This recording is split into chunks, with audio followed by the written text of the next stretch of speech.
Assalamualaikum warahmatullahi wabarakatuh.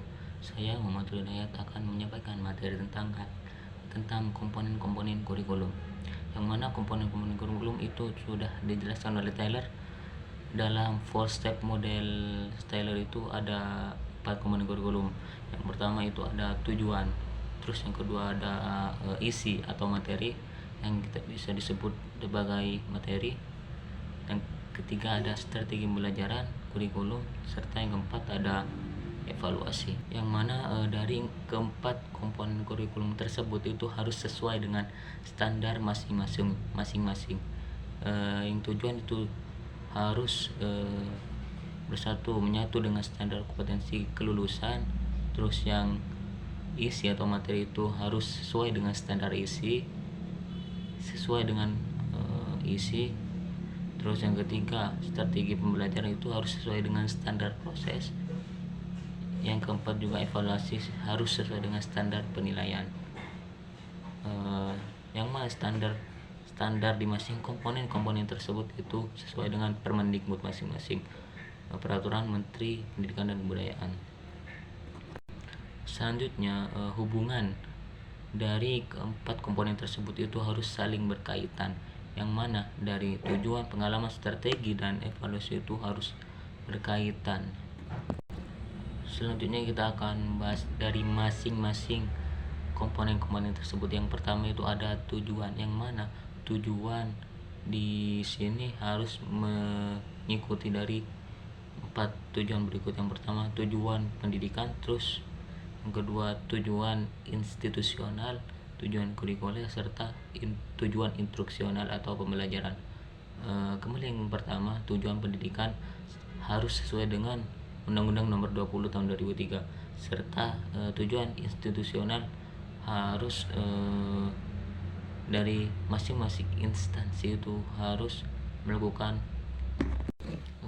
tujuan institusional, yang mana dari peserta didik itu harus mengikuti peraturan dari masing-masing instansi, masing-masing institusi. Terus tujuan kurikuler tujuan kurikuler itu berkaitan dengan kompetensi inti dan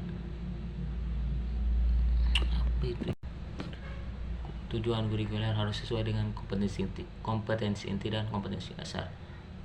Yang terakhir tujuan instruksional atau pembelajaran, yang mana tujuan pembelajaran ini termasuk dari bagian tujuan kurikuler yang meliputi aspek kognitif, afektif, dan psiko, yang mana tujuan instruksional itu meliputi aspek kognitif, afektif, dan psikomotor.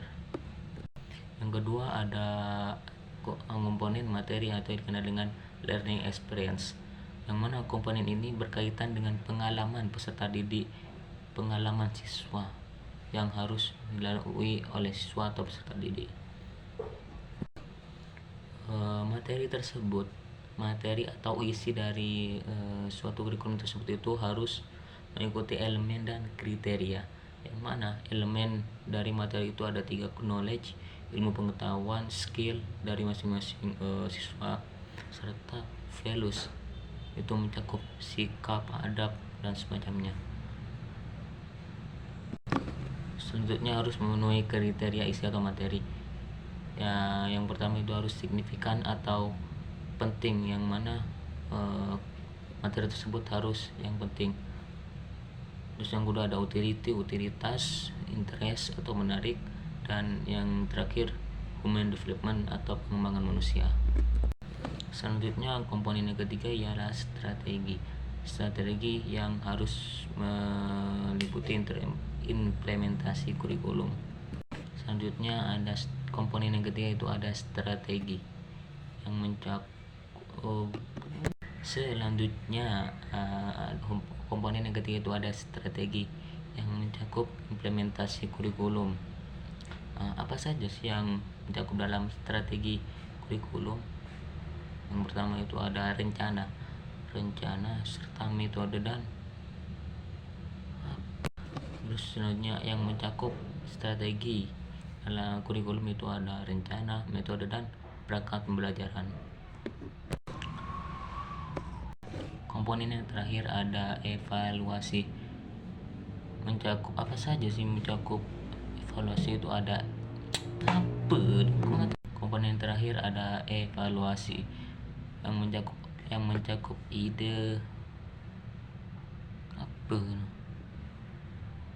Komponen selanjutnya ada evaluasi yang mencakup ide, perencanaan, pelaksanaan serta hasil.